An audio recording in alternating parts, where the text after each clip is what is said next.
Romains 1. Paul, serviteur de Jésus-Christ, appelé à être apôtre, mis à part pour annoncer l'évangile de Dieu, qui avait été promis auparavant de la part de Dieu par ses prophètes dans les Saintes Écritures, et qui concerne son Fils, né de la postérité de David, selon la chair, et déclaré Fils de Dieu avec puissance, selon l'Esprit de sainteté, par sa résurrection d'entre les morts, Jésus-Christ notre Seigneur, par qui nous avons reçu la grâce et l'apostolat, pour amener en son nom à l'obéissance de la foi tous les païens, parmi lesquels vous êtes aussi, vous qui avez été appelés par Jésus-Christ. À tous ceux qui, à Rome, sont bien-aimés de Dieu, appelés à être saints, que la grâce et la paix vous soient données de la part de Dieu notre Père et du Seigneur Jésus-Christ. Je rends d'abord grâce à mon Dieu par Jésus-Christ, au sujet de vous tous, de ce que votre foi est renommée dans le monde entier. Dieu, que je sers en mon esprit dans l'évangile de son Fils, m'est témoin que je fais sans cesse mention de vous, demandant continuellement dans mes prières d'avoir enfin, par sa volonté, le bonheur d'aller vers vous. Car je désire vous voir, pour vous communiquer quelques dons spirituels, afin que vous soyez affermis. Ou plutôt, afin que nous soyons encouragés ensemble au milieu de vous par la foi qui nous est commune, à vous et à moi.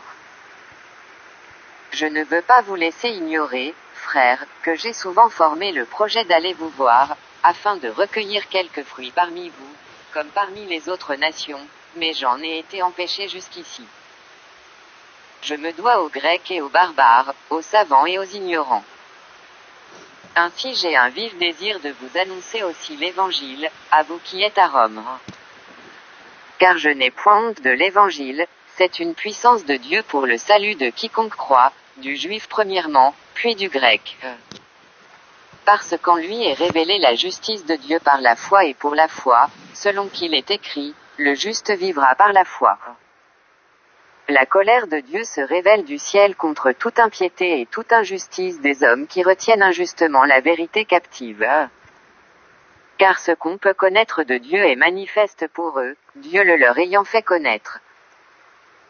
En effet, les perfections invisibles de Dieu, sa puissance éternelle et sa divinité, se voient comme à l'œil, depuis la création du monde, quand on les considère dans ses ouvrages. Ils sont donc inexcusables. Puisqu'ayant connu Dieu, ils ne l'ont point glorifié comme Dieu, et ne lui ont point rendu grâce, mais ils se sont égarés dans leurs pensées, et leur cœur sans intelligence a été plongé dans les ténèbres. Se vantant d'être sages, ils sont devenus fous. Et ils ont changé la gloire du Dieu incorruptible en image représentant l'homme corruptible, des oiseaux, des quadrupèdes, et des reptiles. C'est pourquoi Dieu les a livrés à l'impureté, selon les convoitises de leur cœur, en sorte qu'ils déshonorent eux-mêmes leur propre corps.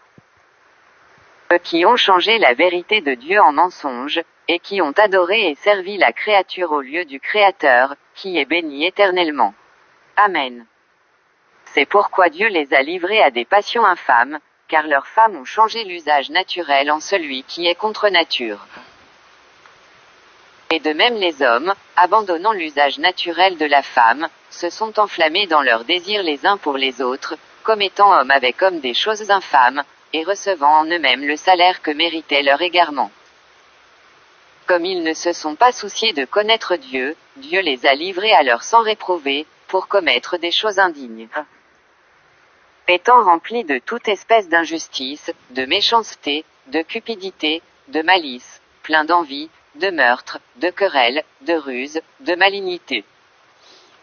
Rapporteurs, médisants, impies, arrogants, hautains, fanfarons, ingénieux au mal, rebelles à leurs parents, dépourvus d'intelligence, de loyauté, d'affection naturelle, de miséricorde. Et, bien qu'ils connaissent le jugement de Dieu, déclarant dignes de mort ceux qui commettent de telles choses, non seulement ils les font, mais ils approuvent ceux qui les font.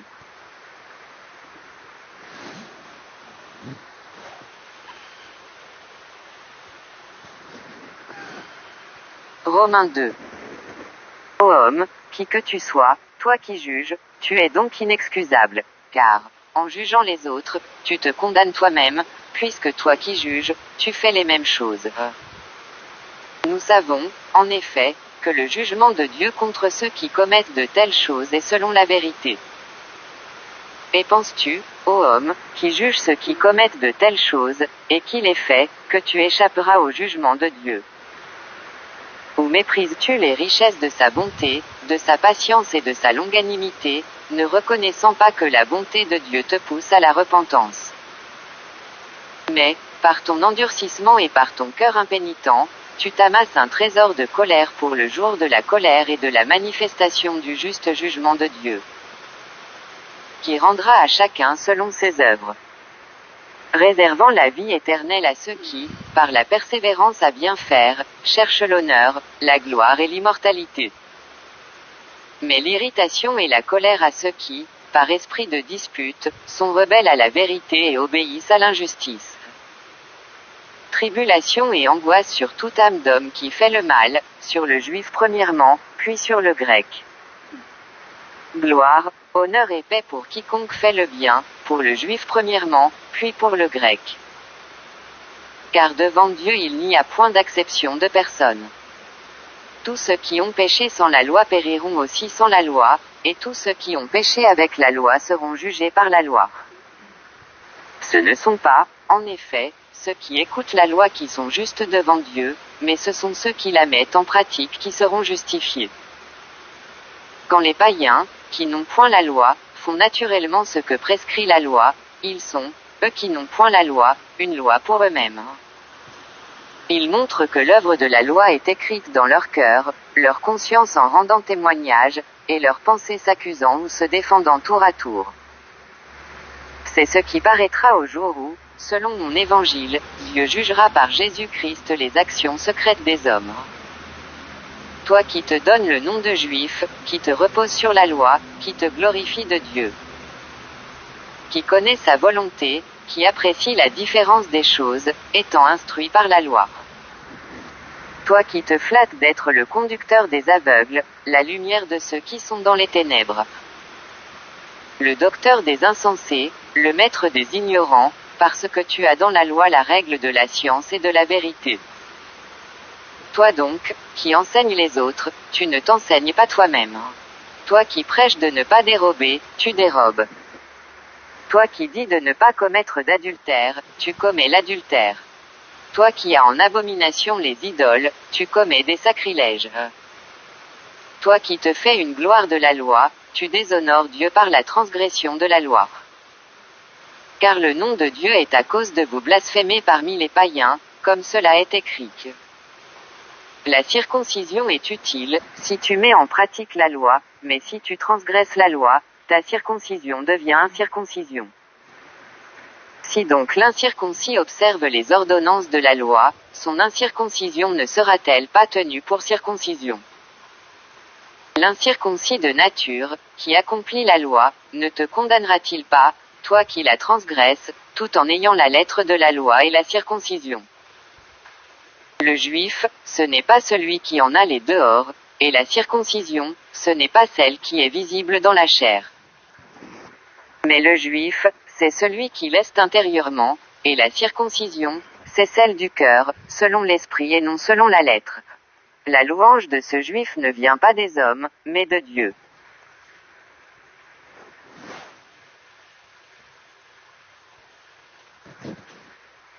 Romains 3. Quel est donc l'avantage des Juifs, ou quelle est l'utilité de la circoncision? Il est grand de toute manière, et tout d'abord en ce que les oracles de Dieu leur ont été confiés. Et quoi? Si quelques-uns n'ont pas cru, leur incrédulité anéantira-t-elle la fidélité de Dieu? Loin de là. Que Dieu, au contraire, soit reconnu pour vrai, et tout homme pour menteur, selon qu'il est écrit, afin que tu sois trouvé juste dans tes paroles, et que tu triomphes lorsqu'on te juge. Mais si notre injustice établit la justice de Dieu, que dirons-nous? Dieu est-il injuste quand il déchaîne sa colère? Je parle à la manière des hommes. Loin de là. Autrement, comment Dieu jugerait-il le monde? Et si, par mon mensonge, La vérité de Dieu éclate davantage pour sa gloire, pourquoi suis-je moi-même encore jugé comme pécheur? Et pourquoi ne ferions-nous pas le mal afin qu'il en arrive du bien, comme quelques-uns, qui nous calomnient, prétendent que nous le disons? La condamnation de ces gens est juste. Quoi donc? Sommes-nous plus excellents? Nullement. Car nous avons déjà prouvé que tous, juifs et grecs, sont sous l'empire du péché. Selon qu'il est écrit, il n'y a point de juste, pas même un seul. Nul n'est intelligent, nul ne cherche Dieu, tous sont égarés, tous sont pervertis. Il n'en est aucun qui fasse le bien, pas même un seul. Leur gosier est un sépulcre ouvert, ils se servent de leur langue pour tromper, ils ont sous leurs lèvres un venin d'aspic. Leur bouche est pleine de malédiction et d'amertume. Ils ont les pieds légers pour répandre le sang. La destruction et le malheur sont sur leur route. Ils ne connaissent pas le chemin de la paix. La crainte de Dieu n'est pas devant leurs yeux. Or, nous savons que tout ce que dit la loi, elle le dit à ceux qui sont sous la loi, afin que toute bouche soit fermée, et que tout le monde soit reconnu coupable devant Dieu. Car nul ne sera justifié devant lui par les œuvres de la loi, puisque c'est par la loi que vient la connaissance du péché. Mais maintenant, sans la loi est manifestée la justice de Dieu, à laquelle rendent témoignage la loi et les prophètes. Justice de Dieu par la foi en Jésus-Christ pour tous ceux qui croient. Il n'y a point de distinction. Car tous sont péchés et sont privés de la gloire de Dieu. Et ils sont gratuitement justifiés par sa grâce, par le moyen de la rédemption qui est en Jésus-Christ. C'est lui que Dieu a destiné, par son sang, à être, pour ceux qui croiraient victimes propitiatoires, afin de montrer sa justice, parce qu'il avait laissé impunis les péchés commis auparavant, au temps de sa patience, afin, dis-je, de montrer sa justice dans le temps présent, de manière à être juste tout en justifiant celui qui a la foi en Jésus. Où donc est le sujet de se glorifier? Il est exclu. Par quelle loi? Par la loi des œuvres? Non, mais par la loi de la foi. Car nous pensons que l'homme est justifié par la foi, sans les œuvres de la loi. Ou bien Dieu est-il seulement le Dieu des Juifs? Ne l'est-il pas aussi des païens? Oui, il l'est aussi des païens. Puisqu'il y a un seul Dieu, qui justifiera par la foi les circoncis, et par la foi les incirconcis. Anéantissons-nous donc la loi par la foi? Loin de là. Au contraire, nous confirmons la loi.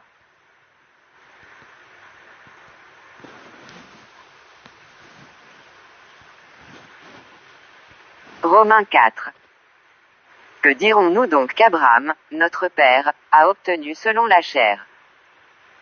Si Abraham a été justifié par les œuvres, il a sujet de se glorifier, mais non devant Dieu. Car que dit l'Écriture? Abraham crut à Dieu, et cela lui fut imputé à justice. Or, à celui qui fait une œuvre, le salaire est imputé, non comme une grâce, mais comme une chose due. Et à celui qui ne fait point d'œuvre, mais qui croit en celui qui justifie l'impie, sa foi lui est imputée à justice. De même David exprime le bonheur de l'homme à qui Dieu impute la justice sans les œuvres. Heureux ceux dont les iniquités sont pardonnées, et dont les péchés sont couverts. Heureux l'homme à qui le Seigneur n'impute pas son péché. Ce bonheur n'est-il que pour les circoncis, ou est-il également pour les incirconcis? Car nous disons que la foi fut imputée à justice à Abraham. Comment donc lui fut-elle imputée? Était-ce après, ou avant sa circoncision? Il n'était pas encore circoncis, il était incirconcis. Et il reçut le signe de la circoncision, comme sceau de la justice qu'il avait obtenu par la foi quand il était incirconcis, afin d'être le père de tous les incirconcis qui croient, pour que la justice leur fût aussi imputée.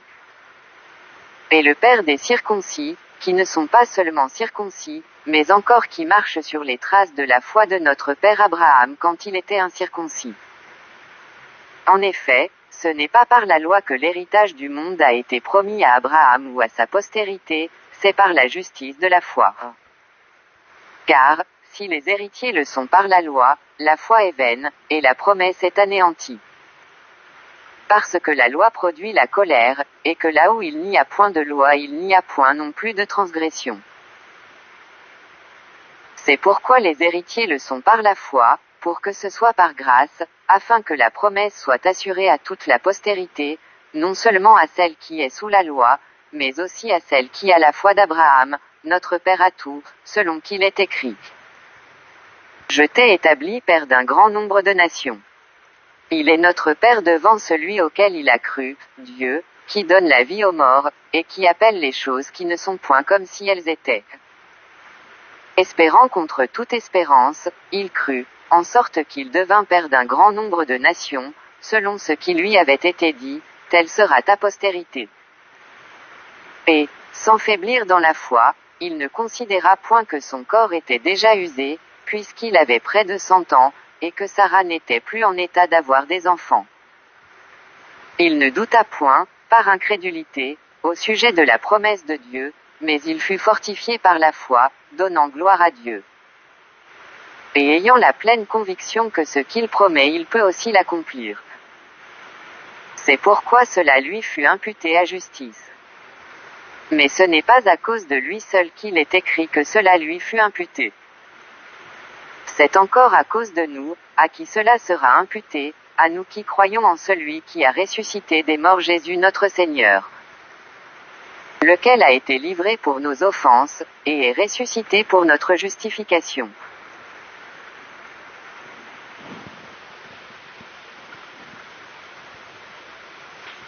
Romains 5.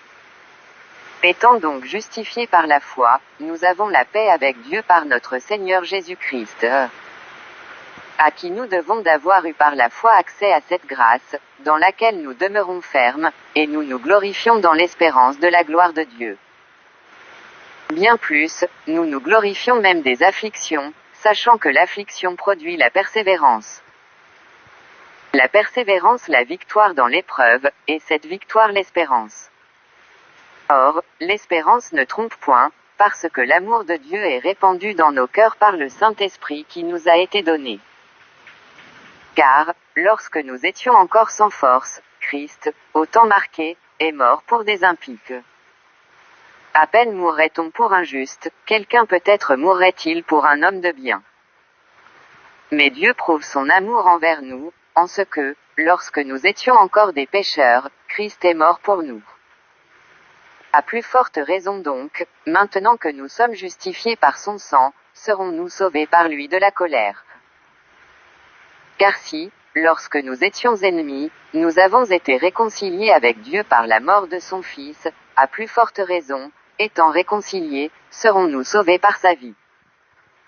Et non seulement cela, mais encore nous nous glorifions en Dieu par notre Seigneur Jésus-Christ, par qui maintenant nous avons obtenu la réconciliation. C'est pourquoi, comme par un seul homme le péché est entré dans le monde, et par le péché la mort, et qu'ainsi la mort s'est étendue sur tous les hommes, parce que tous ont péché. Car jusqu'à la loi le péché était dans le monde. Or, le péché n'est pas imputé, quand il n'y a point de loi. Cependant la mort a régné depuis Adam jusqu'à Moïse, même sur ceux qui n'avaient pas péché par une transgression semblable à celle d'Adam, lequel est la figure de celui qui devait venir.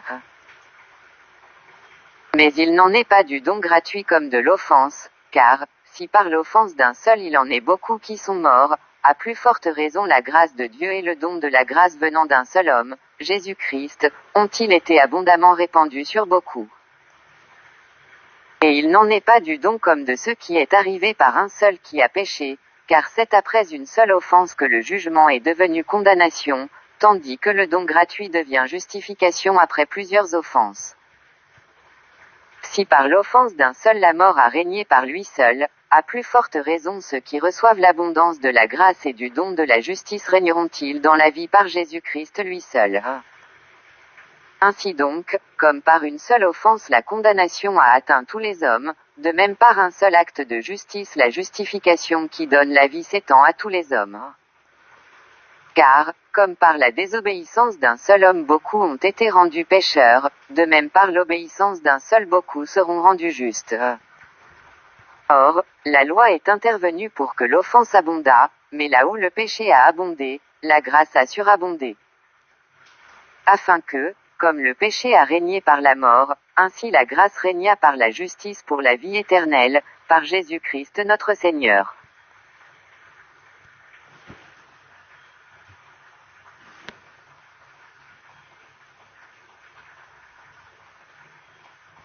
Romains 6. Que dirons-nous donc? Demeurerions-nous dans le péché, afin que la grâce abonde? Loin de là, nous qui sommes morts au péché, comment vivrions-nous encore dans le péché? Ignorez-vous que nous tous qui avons été baptisés en Jésus-Christ, c'est en sa mort que nous avons été baptisés. Nous avons donc été ensevelis avec lui par le baptême en sa mort, afin que, comme Christ est ressuscité des morts par la gloire du Père, de même nous aussi nous marchions en nouveauté de vie. En effet, si nous sommes devenus une même plante avec lui par la conformité à sa mort, nous le serons aussi par la conformité à sa résurrection. Sachant que notre vieil homme a été crucifié avec lui, afin que le corps du péché fût détruit, pour que nous ne soyons plus esclaves du péché. Car celui qui est mort est libre du péché. Or, si nous sommes morts avec Christ, nous croyons que nous vivrons aussi avec lui. Sachant que Christ ressuscité des morts ne meurt plus, la mort n'a plus de pouvoir sur lui. Car il est mort, et c'est pour le péché qu'il est mort une fois pour toutes, il est revenu à la vie, et c'est pour Dieu qu'il vit. Ainsi vous-même, regardez-vous comme mort au péché, et comme vivant pour Dieu en Jésus-Christ. Que le péché ne règne donc point dans votre corps mortel, et n'obéissez pas à ses convoitises. Ne livrez pas vos membres au péché, comme des instruments d'iniquité, mais donnez-vous vous-même à Dieu, comme étant vivants de mort que vous étiez, et offrez à Dieu vos membres, comme des instruments de justice. Car le péché n'aura point de pouvoir sur vous, puisque vous êtes, non sous la loi, mais sous la grâce. Quoi donc? Pécherions-nous, parce que nous sommes, non sous la loi, mais sous la grâce? Loin de là. Ne savez-vous pas qu'en vous livrant à quelqu'un comme esclave pour lui obéir, vous êtes esclave de celui à qui vous obéissez, soit du péché qui conduit à la mort, soit de l'obéissance qui conduit à la justice. Mais grâce soit rendue à Dieu de ce que, après avoir été esclave du péché, vous avez obéi de cœur à la règle de doctrine dans laquelle vous avez été instruits. Ayant été affranchis du péché, vous êtes devenus esclaves de la justice. Je parle à la manière des hommes, à cause de la faiblesse de votre chair. De même donc que vous avez livré vos membres comme esclaves à l'impureté et à l'iniquité, pour arriver à l'iniquité, ainsi maintenant livrez vos membres comme esclaves à la justice, pour arriver à la sainteté. Car, lorsque vous étiez esclaves du péché, vous étiez libres à l'égard de la justice. Quels fruits portiez-vous alors? Des fruits dont vous rougissez aujourd'hui. Car la fin de ces choses, c'est la mort. Mais maintenant, étant affranchis du péché et devenus esclaves de Dieu, vous avez pour fruit la sainteté et pour fin la vie éternelle. Car le salaire du péché, c'est la mort, mais le don gratuit de Dieu, c'est la vie éternelle en Jésus-Christ notre Seigneur.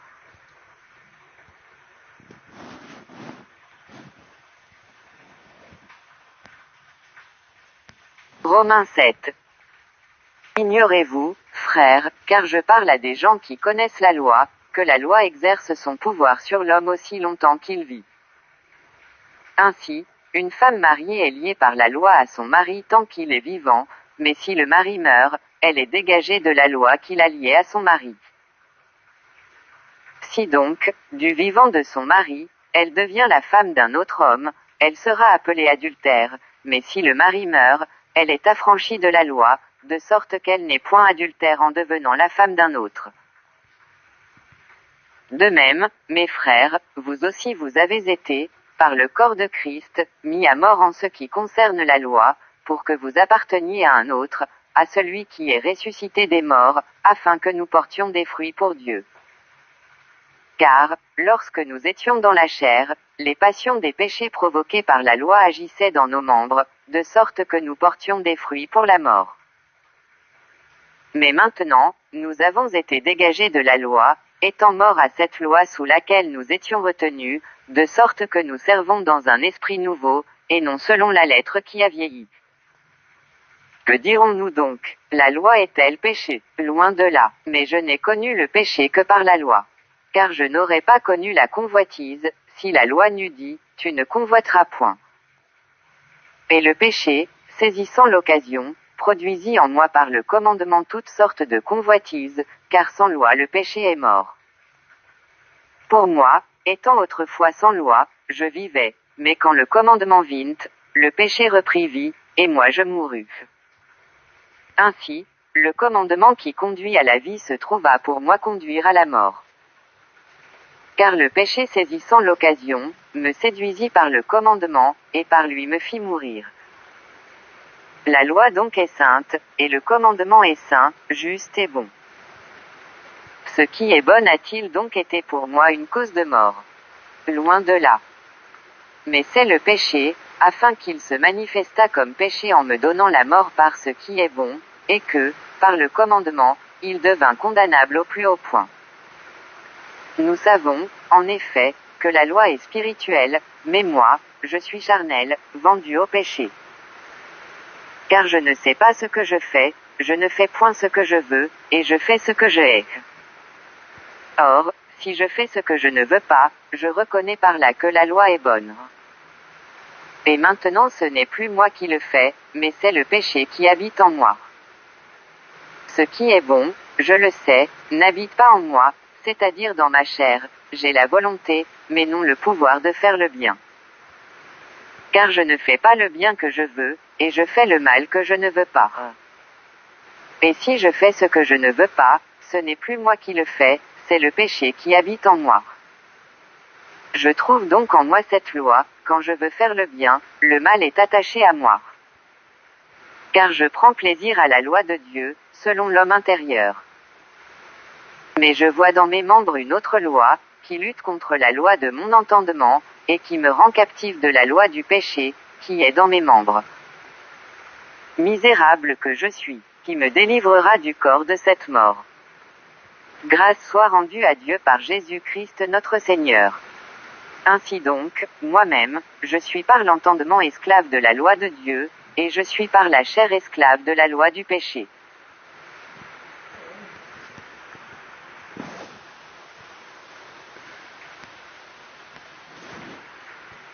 Romains 8.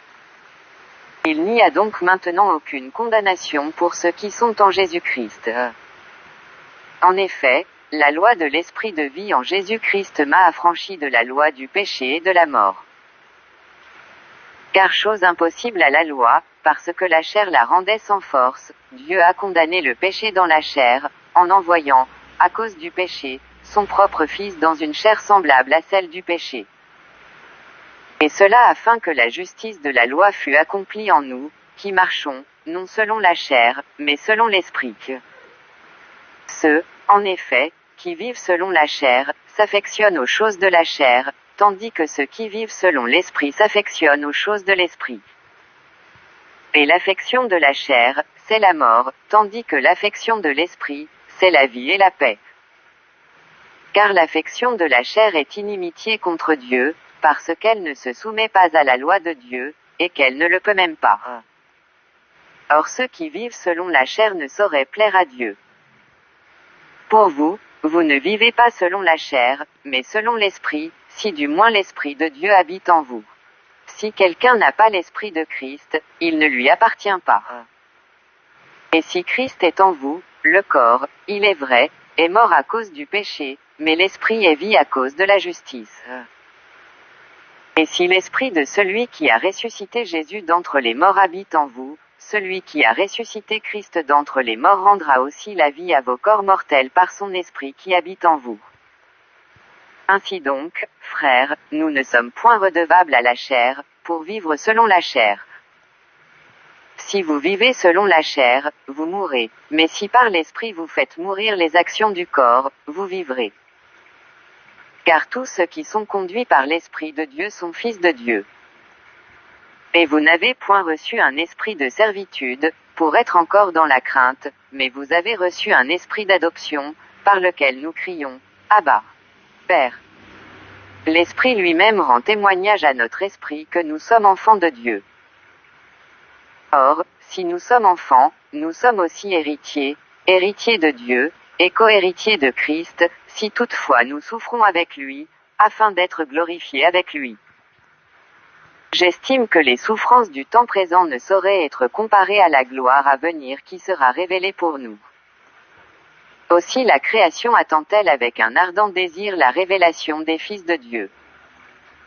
Car la création a été soumise à la vanité, non de son gré, mais à cause de celui qui l'y a soumise. Avec l'espérance qu'elle aussi sera affranchie de la servitude de la corruption, pour avoir part à la liberté de la gloire des enfants de Dieu. Or, nous savons que, jusqu'à ce jour, la création tout entière soupire et souffre les douleurs de l'enfantement. Et ce n'est pas elle seulement, mais nous aussi, qui avons les prémices de l'Esprit, nous aussi nous soupirons en nous-mêmes, en attendant l'adoption, la rédemption de notre corps. Car c'est en espérance que nous sommes sauvés. Or, l'espérance qu'on voit n'est plus espérance, ce qu'on voit, peut-on l'espérer encore?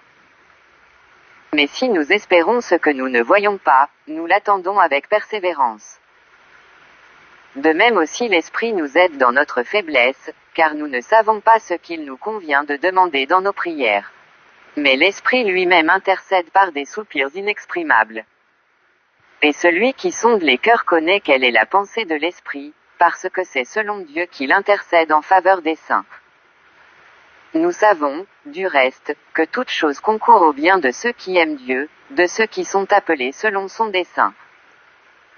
Car ceux qu'il a connus d'avance, il les a aussi prédestinés à être semblables à l'image de son Fils, afin que son Fils fût le premier-né entre plusieurs frères. Et ceux qu'il a prédestinés, il les a aussi appelés, et ceux qu'il a appelés, il les a aussi justifiés, et ceux qu'il a justifiés, il les a aussi glorifiés. Que dirons-nous donc à l'égard de ces choses? Si Dieu est pour nous, qui sera contre nous? Lui, qui n'a point épargné son propre Fils, mais qui l'a livré pour nous tous, comment ne nous donnera-t-il pas aussi toutes choses avec lui? Qui accusera les élus de Dieu? C'est Dieu qui justifie. Qui les condamnera? Christ est mort, bien plus, il est ressuscité, il est à la droite de Dieu, et il intercède pour nous. Qui nous séparera de l'amour de Christ? Sera-ce la tribulation, ou l'angoisse, ou la persécution, ou la faim, ou la nudité, ou le péril, ou l'épée? Selon qu'il est écrit, c'est à cause de toi qu'on nous met à mort tout le jour, qu'on nous regarde comme des brebis destinées à la boucherie. Mais dans toutes ces choses nous sommes plus que vainqueurs par celui qui nous a aimés. Car j'ai l'assurance que ni la mort ni la vie, ni les anges ni les dominations, ni les choses présentes ni les choses à venir, ni les puissances, ni la hauteur, ni la profondeur, ni aucune autre créature ne pourra nous séparer de l'amour de Dieu manifesté en Jésus-Christ notre Seigneur.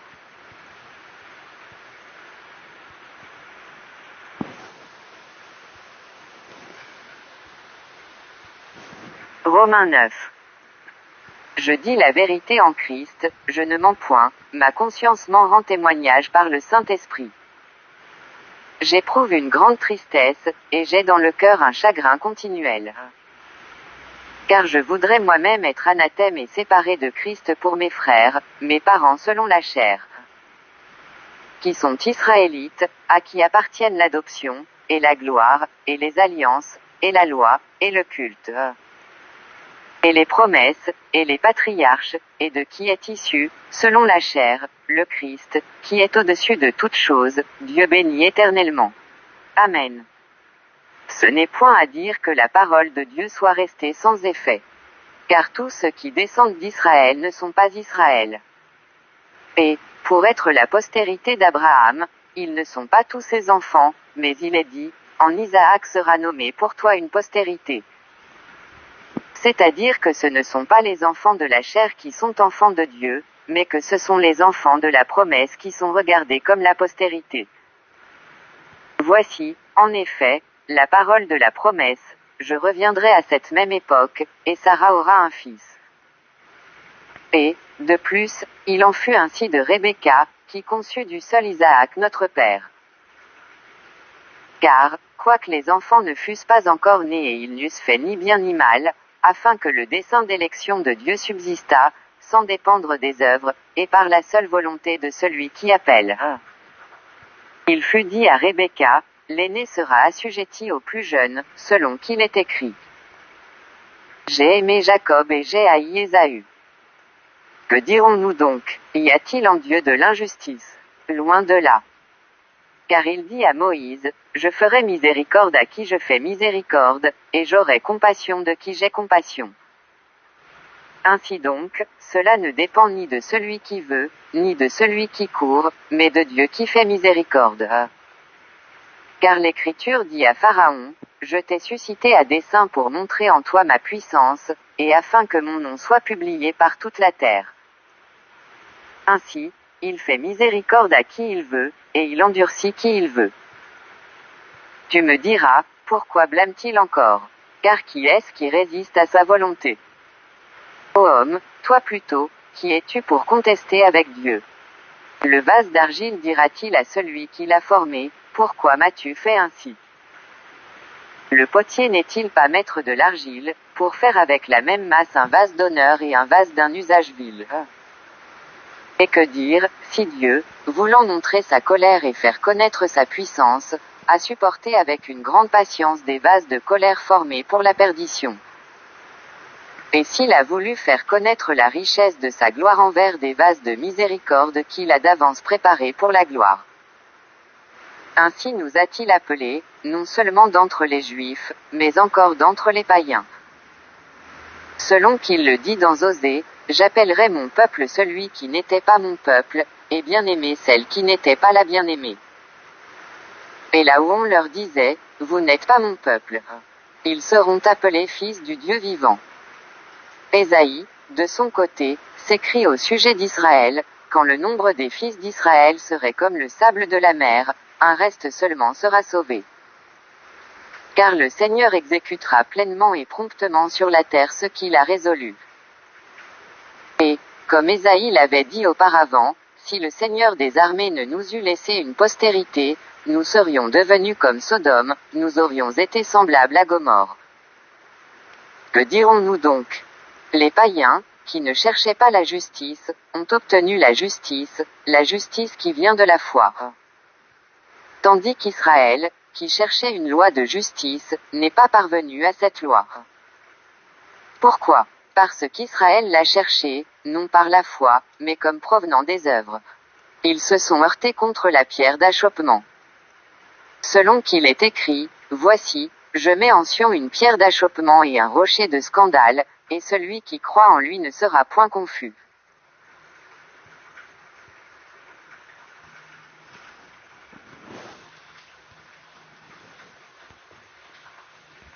Romains 10.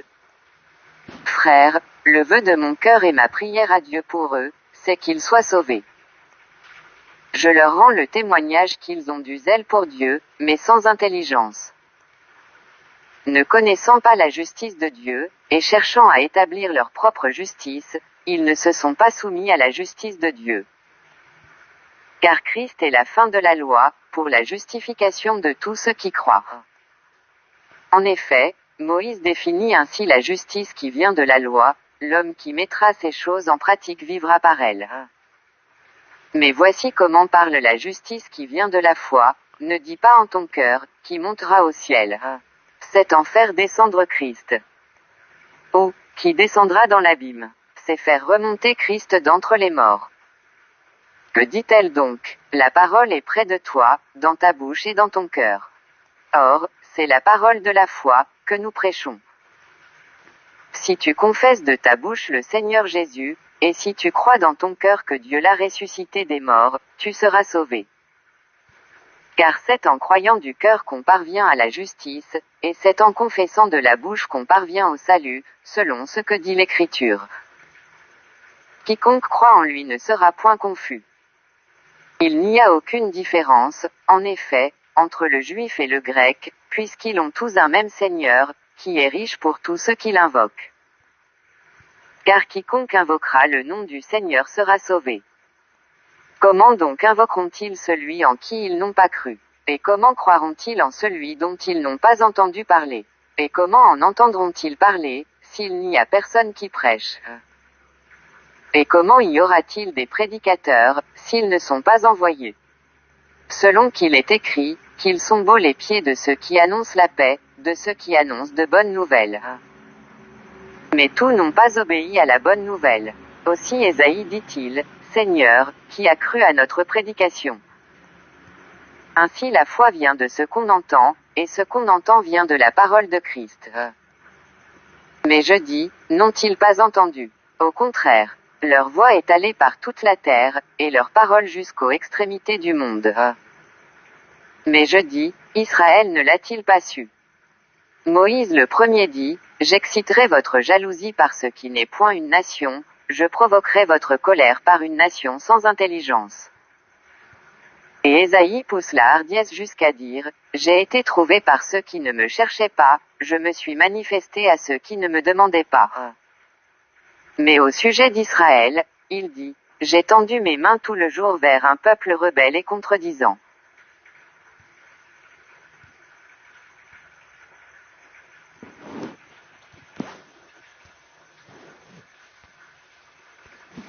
Romains 11. Je dis donc, Dieu a-t-il rejeté son peuple? Loin de là. Car moi aussi je suis israélite, de la postérité d'Abraham, de la tribu de Benjamin. Dieu n'a point rejeté son peuple, qu'il a connu d'avance. Ne savez-vous pas ce que l'Écriture rapporte d'Élie, comment il adresse à Dieu cette plainte contre Israël? Seigneur, ils ont tué tes prophètes, ils ont renversé tes autels, je suis resté moi seul, et ils cherchent à m'ôter la vie. Mais quelle réponse Dieu lui fait-il? Je me suis réservé 7000 hommes, qui n'ont point fléchi le genou devant Baal. De même aussi dans le temps présent il y a un reste, selon l'élection de la grâce. Or, si c'est par grâce, ce n'est plus par les œuvres, autrement la grâce n'est plus une grâce. Et si c'est par les œuvres, ce n'est plus une grâce, autrement l'œuvre n'est plus une œuvre. Quoi donc? Ce qu'Israël cherche, il ne l'a pas obtenu, mais l'élection l'a obtenu, tandis que les autres ont été endurcis. Selon qu'il est écrit, Dieu leur a donné un esprit d'assoupissement, des yeux pour ne point voir, et des oreilles pour ne point entendre, jusqu'à ce jour. Et David dit, que leur table soit pour eux un piège, un filet, une occasion de chute, et une rétribution. Que leurs yeux soient obscurcis pour ne point voir, et tiens leur dos continuellement courbé. Je dis donc, est-ce pour tomber qu'ils ont bronché? Loin de là. Mais, par leur chute, le salut est devenu accessible aux païens, afin qu'ils fussent excités à la jalousie. Or, si leur chute a été la richesse du monde, et leur amoindrissement la richesse des païens, combien plus en sera-t-il ainsi quand ils se convertiront tous? Je vous le dis à vous, païens, en tant que je suis apôtre des païens, je glorifie mon ministère. Afin, s'il est possible, d'exciter la jalousie de ceux de ma race, et d'en sauver quelques-uns. Car si leur rejet a été la réconciliation du monde, que sera leur réintégration, sinon une vie d'entre les morts? Or, si les prémices sont saintes, la masse l'est aussi, et si la racine est sainte, les branches le sont aussi. Mais si quelques-unes des branches ont été retranchées, et si toi, qui étais un olivier sauvage, tu as été hanté à leur place, et rendu participant de la racine et de la graisse de l'olivier. Ne te glorifie pas aux dépens de ces branches. Si tu te glorifies, sache que ce n'est pas toi qui portes la racine, mais que c'est la racine qui te porte. Tu diras donc, les branches ont été retranchées, afin que moi je fusse hanté. Cela est vrai, elles ont été retranchées pour cause d'incrédulité, et toi, tu subsistes par la foi. Ne t'abandonne pas à l'orgueil, mais crains. Car si Dieu n'a pas épargné les branches naturelles, il ne t'épargnera pas non plus. Considère donc la bonté et la sévérité de Dieu, sévérité envers ceux qui sont tombés, et bonté de Dieu envers toi, si tu demeures ferme dans cette bonté, autrement, tu seras aussi retranché. De même, s'ils ne persistent pas dans l'incrédulité, ils seront tentés, car Dieu est puissant pour les hanter de nouveau. Si toi, tu as été coupé de l'olivier naturellement sauvage, et hanté contrairement à ta nature sur l'olivier franc, à plus forte raison eux seront-ils hantés selon leur nature sur leur propre olivier.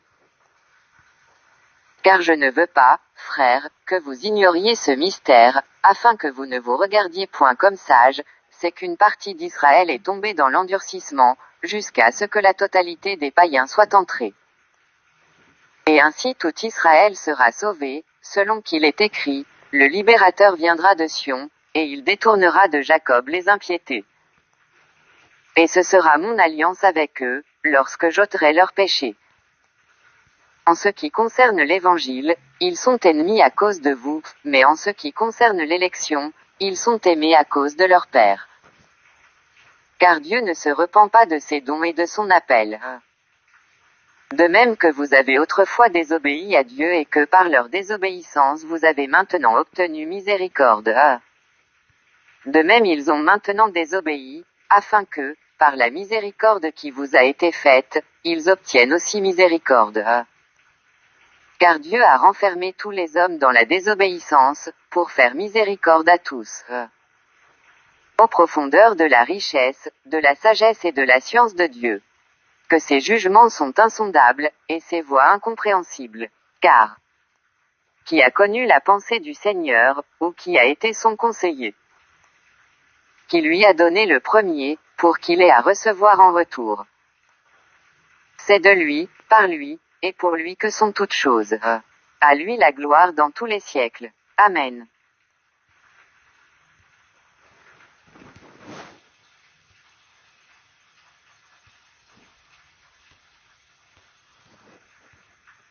Romains 12. Je vous exhorte donc, frères, par les compassions de Dieu, à offrir vos corps comme un sacrifice vivant, saint, agréable à Dieu, ce qui sera de votre part un culte raisonnable. Ne vous conformez pas au siècle présent, mais soyez transformés par le renouvellement de l'intelligence, afin que vous discerniez quelle est la volonté de Dieu, ce qui est bon, agréable et parfait. Par la grâce qui m'a été donnée, je dis à chacun de vous de n'avoir pas de lui-même une trop haute opinion, mais de revêtir des sentiments modestes, selon la mesure de foi que Dieu a départie à chacun. Car, comme nous avons plusieurs membres dans un seul corps, et que tous les membres n'ont pas la même fonction. Ainsi, nous qui sommes plusieurs, nous formons un seul corps en Christ, et nous sommes tous membres les uns des autres. Puisque nous avons des dons différents, selon la grâce qui nous a été accordée, que celui qui a le don de prophétie l'exerce selon l'analogie de la foi. Que celui qui est appelé au ministère s'attache à son ministère, que celui qui enseigne s'attache à son enseignement. Et celui qui exhorte à l'exhortation. Que celui qui donne le fasse avec libéralité, que celui qui préside le fasse avec zèle, que celui qui pratique la miséricorde le fasse avec joie. Que la charité soit sans hypocrisie. Ayez le mal en horreur, attachez-vous fortement au bien. Par amour fraternel, soyez pleins d'affection les uns pour les autres, par honneur, usez de prévenance réciproque. Ayez du zèle, et non de la paresse. Soyez fervents d'esprit, servez le Seigneur. Réjouissez-vous en espérance, soyez patients dans l'affliction, persévérez dans la prière. Pourvoyez aux besoins des saints, exercez l'hospitalité. Bénissez ceux qui vous persécutent, bénissez et ne maudissez pas. Réjouissez-vous avec ceux qui se réjouissent, pleurez avec ceux qui pleurent. Ayez les mêmes sentiments les uns envers les autres. N'aspirez pas à ce qui est élevé, mais laissez-vous attirer par ce qui est humble. Ne soyez point sages à vos propres yeux. Ne rendez à personne le mal pour le mal. Recherchez ce qui est bien devant tous les hommes. S'il est possible, autant que cela dépend de vous, soyez en paix avec tous les hommes.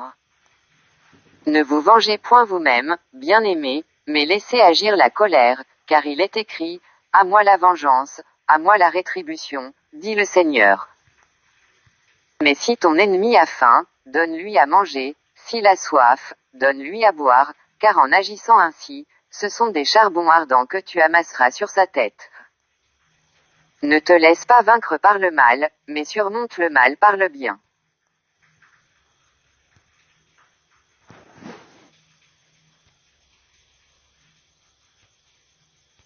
Romains 13. Que toute personne soit soumise aux autorités supérieures, car il n'y a point d'autorité qui ne vienne de Dieu, et les autorités qui existent ont été instituées de Dieu. C'est pourquoi celui qui s'oppose à l'autorité résiste à l'ordre que Dieu a établi, et ceux qui résistent attireront une condamnation sur eux-mêmes. Ce n'est pas pour une bonne action, c'est pour une mauvaise, que les magistrats sont à redouter. Veux-tu ne pas craindre l'autorité? Fais le bien, et tu auras son approbation. Le magistrat est serviteur de Dieu pour ton bien. Mais si tu fais le mal, crains, car ce n'est pas en vain qu'il porte l'épée, étant serviteur de Dieu pour exercer la vengeance et punir celui qui fait le mal.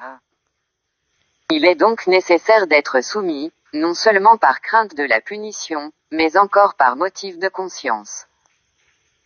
C'est aussi pour cela que vous payez les impôts.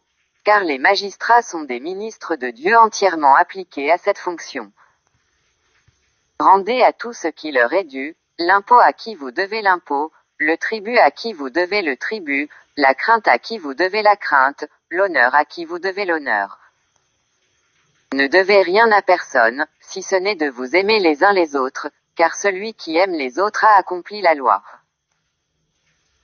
En effet, les commandements, tu ne commettras point d'adultère, tu ne tueras point, tu ne déroberas point, tu ne convoiteras point, et ce qu'il peut encore y avoir, se résume dans cette parole, tu aimeras ton prochain comme toi-même. L'amour ne fait point de mal au prochain, l'amour est donc l'accomplissement de la loi.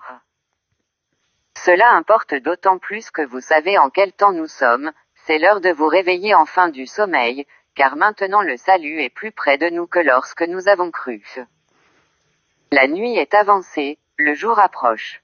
Dépouillons-nous donc des œuvres des ténèbres, et revêtons les armes de la lumière. Marchons honnêtement, comme en plein jour, loin des excès et de l'ivrognerie, de la luxure et de l'impudicité, des querelles et des jalousies. Mais revêtez-vous du Seigneur Jésus-Christ, et n'ayez pas soin de la chair pour en satisfaire les convoitises.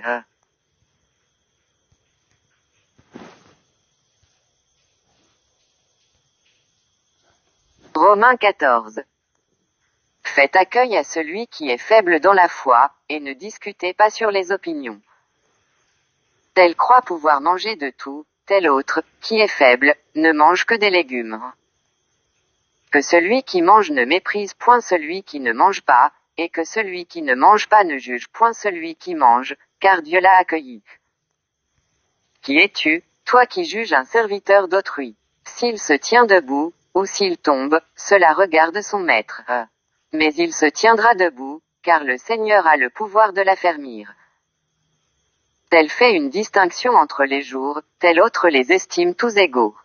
Que chacun ait en son esprit une pleine conviction. Celui qui distingue entre les jours agit ainsi pour le Seigneur. Celui qui mange, c'est pour le Seigneur qu'il mange, car il rend grâce à Dieu. Celui qui ne mange pas, c'est pour le Seigneur qu'il ne mange pas, et il rend grâce à Dieu. En effet, nul de nous ne vit pour lui-même, et nul ne meurt pour lui-même.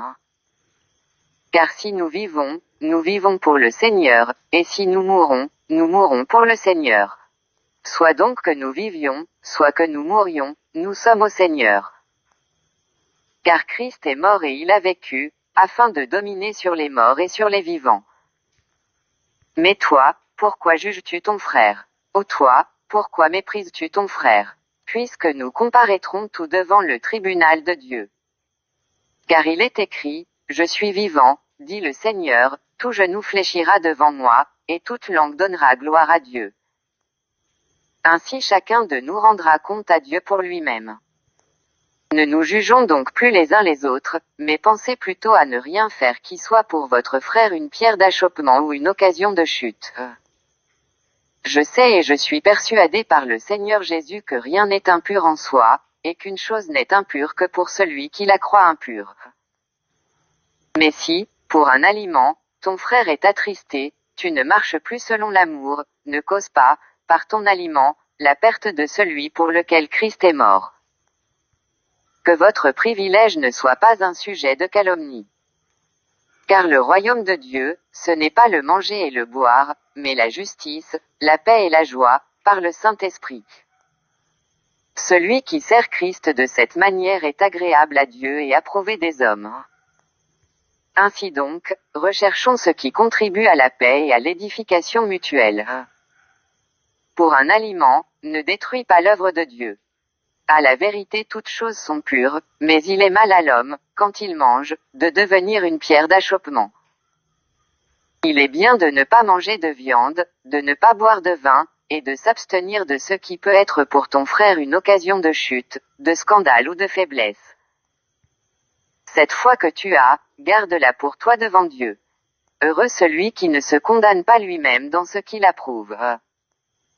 Mais celui qui a des doutes au sujet de ce qu'il mange est condamné, parce qu'il n'agit pas par conviction. Tout ce qui n'est pas le produit d'une conviction est péché.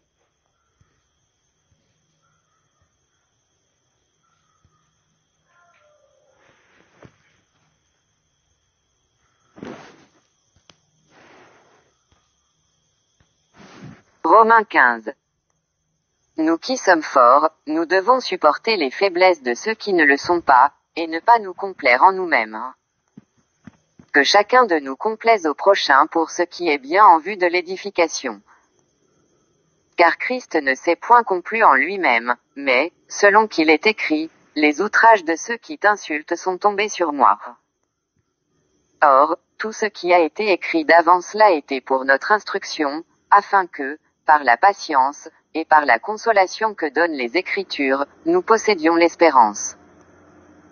Que le Dieu de la persévérance et de la consolation vous donne d'avoir les mêmes sentiments les uns envers les autres selon Jésus-Christ.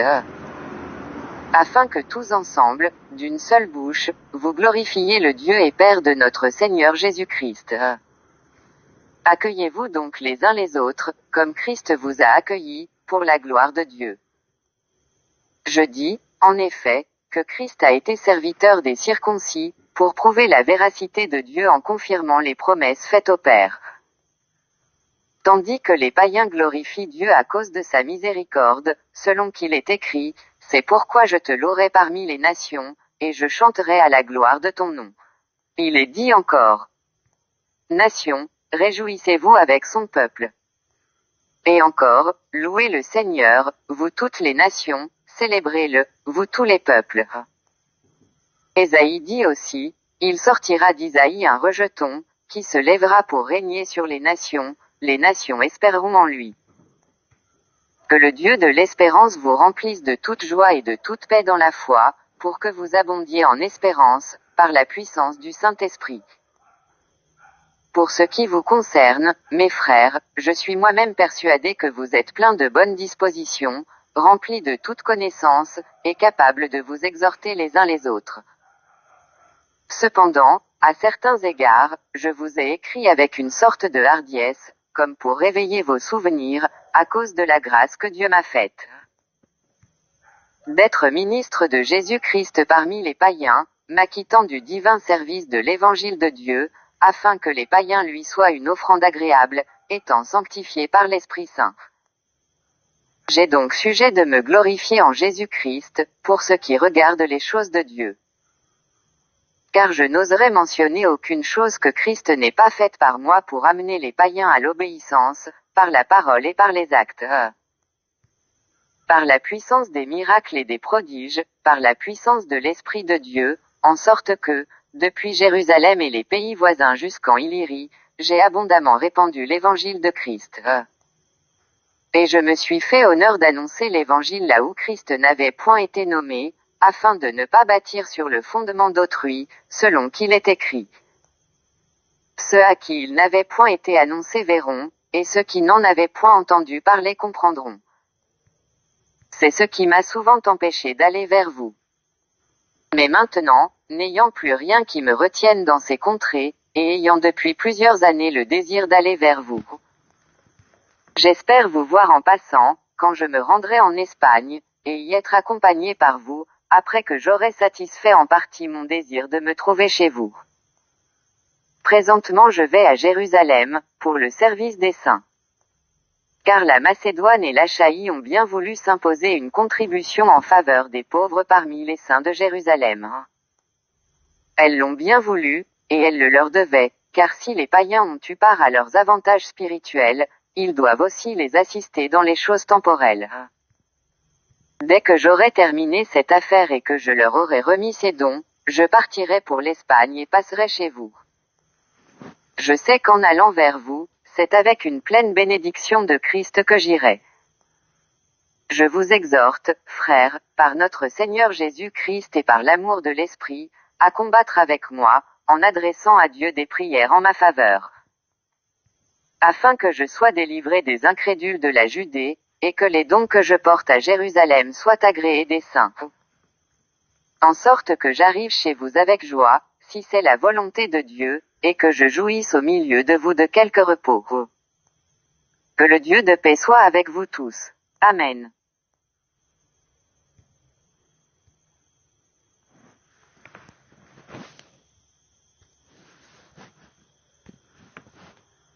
Romains 16. Je vous recommande Phébé, notre sœur, qui est diaconesse de l'église de Sancré. Afin que vous la receviez en notre Seigneur d'une manière digne des saints, et que vous l'assistiez dans les choses où elle aurait besoin de vous, car elle en a donné aide à plusieurs et à moi-même. Saluez Prisca et Aquilas, mes compagnons d'œuvre en Jésus-Christ, qui ont exposé leur tête pour sauver ma vie. Ce n'est pas moi seul qui leur rend grâce, ce sont encore toutes les églises des païens. Saluez aussi l'église qui est dans leur maison. Saluez Épaïnette, mon bien-aimé, qui a été pour Christ les prémices de l'Asie. Saluez Marie, qui a pris beaucoup de peine pour vous. Saluez Andronicus et Junia, mes parents et mes compagnons de captivité, qui jouissent d'une grande considération parmi les apôtres, et qui même ont été en Christ avant moi. Saluez Amplia, mon bien-aimé dans le Seigneur. Saluez Urbain, notre compagnon d'œuvre en Christ, et Stachys, mon bien-aimé. Saluez Apelles, qui est éprouvé en Christ. Saluez ceux de la maison d'Aristobule. Saluez Hérodion, mon père. Saluez ceux de la maison de Narcisse qui sont dans le Seigneur. Saluez Tryphène et Tryphose, qui travaillent pour le Seigneur. Saluez Perside, la bien-aimée, qui a beaucoup travaillé pour le Seigneur. Saluez Rufus, l'élu du Seigneur, et sa mère, qui est aussi la mienne. Saluez Asyncrite, Phlégon, Hermès, Patrobas, Hermas, et les frères qui sont avec eux. Saluez Philologue et Julie, Nérée et sa sœur, et Olympe, et tous les saints qui sont avec eux. Saluez-vous les uns les autres par un saint baiser. Toutes les églises de Christ vous saluent. Je vous exhorte, frères, à prendre garde à ceux qui causent des divisions et des scandales, au préjudice de l'enseignement que vous avez reçu. Éloignez-vous d'eux. Car de tels hommes ne servent point Christ notre Seigneur, mais leur propre ventre, et, par des paroles douces et flatteuses, ils séduisent les cœurs des simples. Pour vous, votre obéissance est connue de tous, je me réjouis donc à votre sujet, et je désire que vous soyez sages en ce qui concerne le bien et purs en ce qui concerne le mal. Le Dieu de paix écrasera bientôt Satan sous vos pieds. Que la grâce de notre Seigneur Jésus-Christ soit avec vous. Timothée, mon compagnon d'œuvre, vous salue, ainsi que Lucius, Jason et Sosipater, mes parents. Je vous salue dans le Seigneur, moi Tertius, qui ai écrit cette lettre. Gaius, mon hôte et celui de toute l'Église, vous salue.